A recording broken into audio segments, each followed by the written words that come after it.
नमस्कार, आदाब। आज के इस प्रोग्राम में हम बात करेंगे अरबों का रिएक्शन। आखिर अरब क्यों नहीं इस जंग का हिस्सा बने? उन्हीं ने क्यों बिल्कुल अपने को न्यूट्रल डिक्लेयर किया कि वो किसी के साथ नहीं है? न ईरान, न हिजबुल्लाह, न हमास। और जबकि इस युद्ध का सबसे ज्यादा फायदा अगर किसी को होगा तो अरब्स को होता है। अगर इसराइल कमजोर होता है, अगर इसराइल अपने जो उसके ऑब्जेक्टिव्स हैं, जो उसके हित हैं, उसको पूरा करने में असमर्थ रहता है, तो उसका फायदा सबसे ज्यादा जो होगा वो इसराइल को होगा।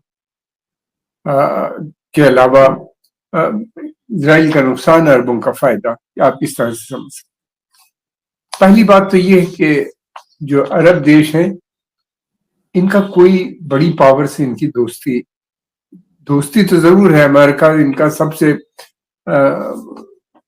इम्पोर्टेंट एलाई है, जो इनको इनकी सुरक्षा प्रदान करता है, जहां से इनको टेक्नोलॉजी मिली तेल निकालने की, जहां से इनके पास तेल से इन्हीं पैसा कमाया। लेकिन ये है कि वो एक तरफ तो इनको सपोर्ट करता है, लेकिन उसका जो सबसे इम्पोर्टेंट एलाई है वो इसराइल है, जो अरबों के खिलाफ है, जो अरबों की जमीन पर कब्जा करे हुए है। तो ये बड़ा विरोधाभास है। रशिया और चाइना से इनके इतने संबंध नहीं है, लेकिन अमेरिका जो है वो जब भी अरबों के खिलाफ कोई युद्ध होता है, इजिप्ट हो या जॉर्डन हो या लेबनान हो या इस समय जो कुछ भी चल रहा है, उसमें इसराइल को वेपन देता है, इसराइल को पैसा देता है, हर तरीके से इंटेलिजेंस इनपुट, हर चीज इसराइल को देता है ताकि वो अरबों को हरा सकें। तो ये आखिर क्यों ये इतना है? और अरब, ये भी सही बात है कि वो दूसरी तरफ इन फिलिस्तीनी के अलावा फिलिस्तीनियों से तो जो उसकी प्रॉब्लम है वो हालांकि टू स्टेट सोल्यूशन की वो बात करते हैं। अमेरिका भी कहता है कि टू स्टेट सोल्यूशन है, मगर कोई प्रेशर नहीं डालते इसराइल के ऊपर। यही नहीं बल्कि ग्रेटर इसराइल बना रहा है उसके पर भी राजी हो जाते हैं इनडायरेक्टली।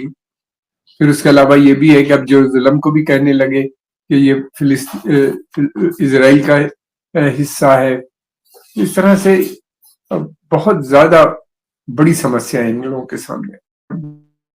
अरबों के पास कोई फाइटिंग फोर्स नहीं है, सेना जरूर है, लेकिन सेना का कोई एक्सपीरियंस नहीं है, कोई लड़ने वाली सेना इन्हीं ने कभी बनाई नहीं ठीक तरीके से, बल्कि अपनी सिक्योरिटी को अमेरिका के पास सबलेट कर दिया था कि वो सिक्योरिटी प्रदान करेंगे बाहर से अगर कोई थ्रेट आता है, और अगर और उसके बदले में ये तेल उनको सस्ता देंगे, जो कि तेल की सप्लाई हमेशा जारी भी रहेगी पश्चिमी देशों के लिए।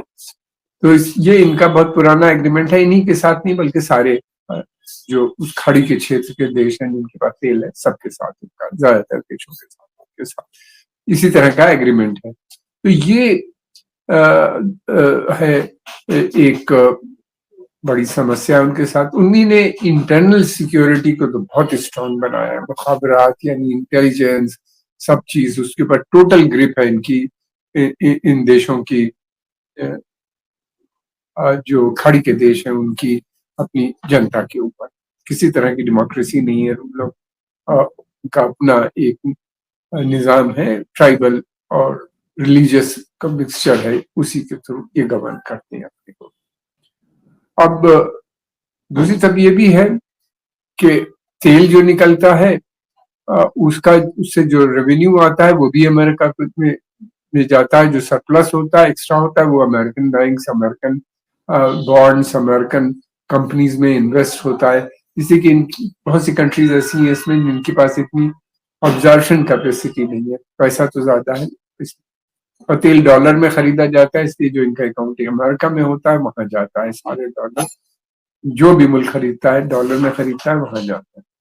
तो निर्भरता जो है लगातार बढ़ती जा रही है। सेना के पास सबसे अच्छे वेपन सिस्टम्स होते हैं, लेकिन यूज नहीं जानते करना ज्यादा। बाहर अभी जो यमन से युद्ध हुआ था उसमें इन्हीं ने इजिप्ट और सूडान और पाकिस्तान से भी और बहुत सी जगहों से एक कोलिशन बनाया था जिसमें पाकिस्तान डायरेक्ट तो नहीं था, रिटायर्ड आर्मी और एयरफोर्स ऑफिसर्स बहुत से थे उसके अंदर, वो सब ज्वाइन करते हैं और लड़ाई लड़ी। तो इंटेलिजेंस इनपुट अमेरिका ने प्रोवाइड किया, वीपन उनको दिया। तो इस तरीके से उनके पास बहुत सोफिस्टिकेटेड वीपन्स है, मगर बहुत सबसे अच्छा उस पूरे क्षेत्र में 2 जो है एयर बेसेस हैं जिनको कि अमेरिका ने बनाया है, किंग खालिद और किंग फहद के नाम से, एक जद्दा में एक दमाम में है। इनफैक्ट दमाम वाला जो है उसी से इराक की जंग अमेरिकन ने लड़ी थी सबसे ज्यादा। तो ये इनकी डिपेंडेंसी इतनी ज्यादा है, फिर उसके अलावा जितना भी इनके इंटरनल सिस्टम्स हैं वो सब अमेरिका पे डिपेंडेंट है। अब ये भी है कि इनके पास ये भी है कि दूसरी तरफ ये भी है कि अमेरिका जो है, अमेरिका लगातार अरब देशों को कमजोर कर रहा है। जिस तरह की युद्ध उसने लड़े हैं, हमने देखा कि इराक को जिस तरह से बर्बाद किया गया, या सीरिया को जिस तरीके से, ये इराक और सीरिया 2 सबसे इम्पोर्टेंट देश थे इस पूरे देखे।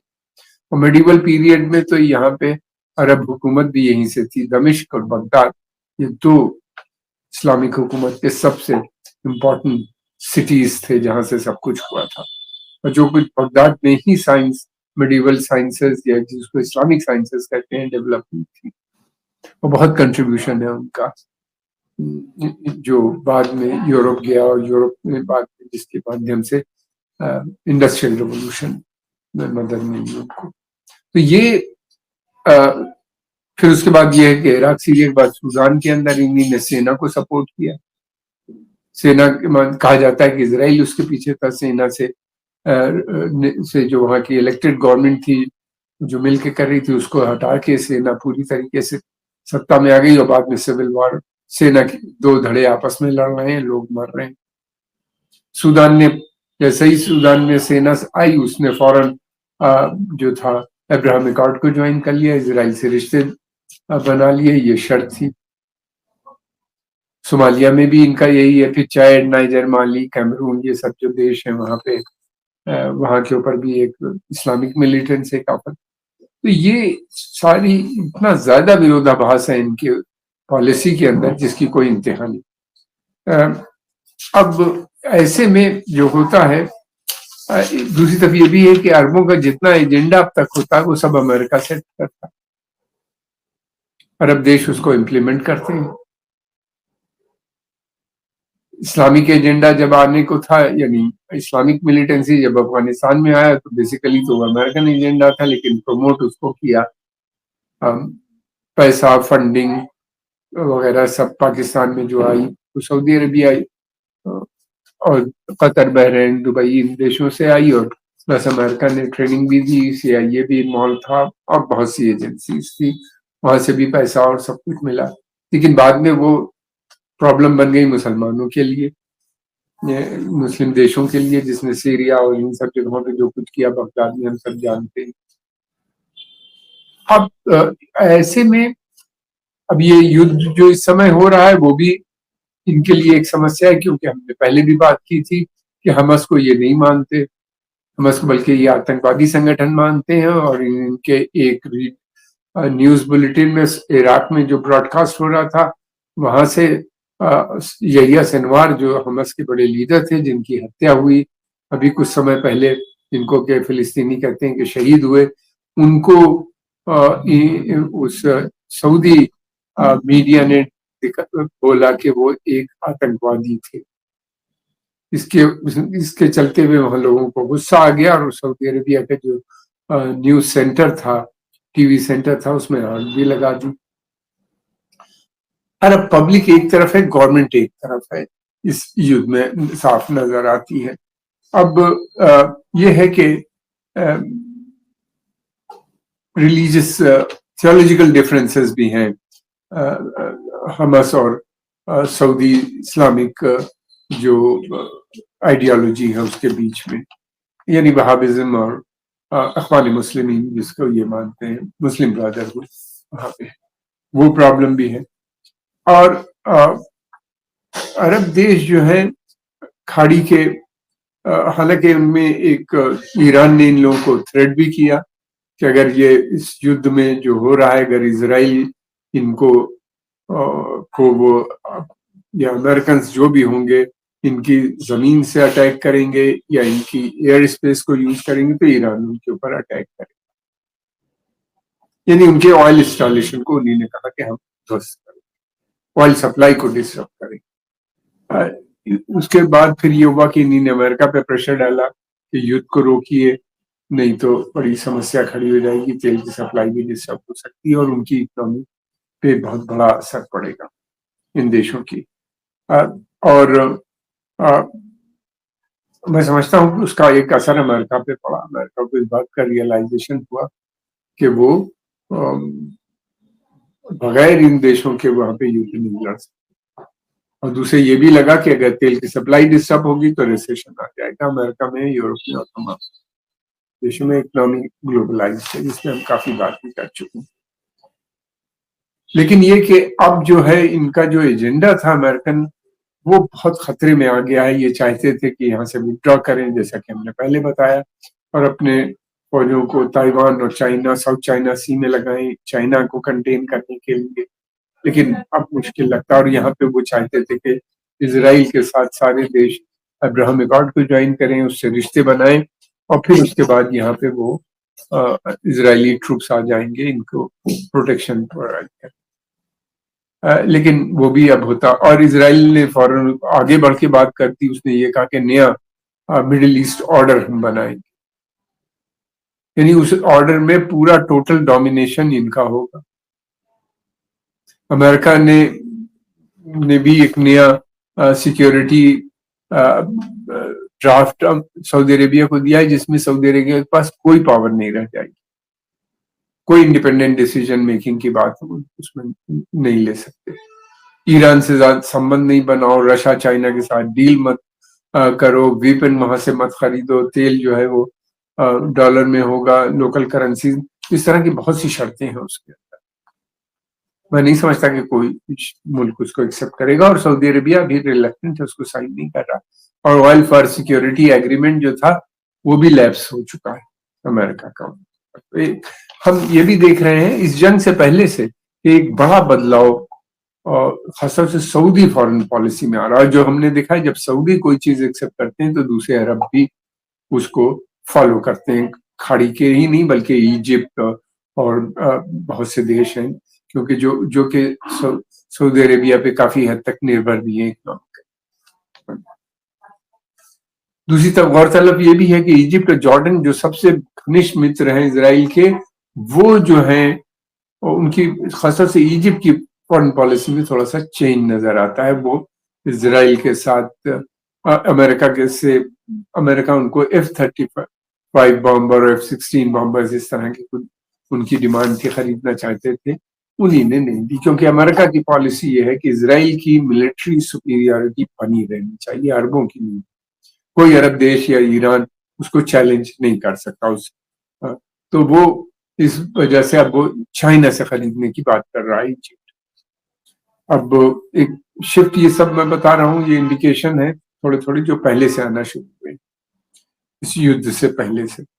अब सऊदी अरेबिया जो है वो डी डॉलराइजेशन की बात कर रहा है, यानी लोकल करेंसी में उसने एक एग्रीमेंट किया है चाइना के साथ, इसमें लोकल युआन, चाइनीज युआन और अरब सऊदी रियाल में डील तेल की होगी। इंडिया भी कोशिश कर रहा है, यूएई भी कर चुका है, और यही नहीं बल्कि डी डॉलर ब्रिक्स के मेंबर बनने के लिए वो इच्छुक हैं, और उन्होंने कहा है कि वो इंडिपेंडेंट फॉरेन पॉलिसी करेंगे, अडॉप्ट करेंगे। अभी तक ये सारे देश जो थे अमेरिका के साथ जुड़े हुए थे, तो अमेरिका की फॉरेन पॉलिसी और इनकी फॉरेन पॉलिसी में एक समानता बनी रहती थी। अब वो ये कह रहे हैं जो सऊदी अरेबिया के नेशनल हित में यानी किंगडम के हित में होगा उस पर काम करेंगे।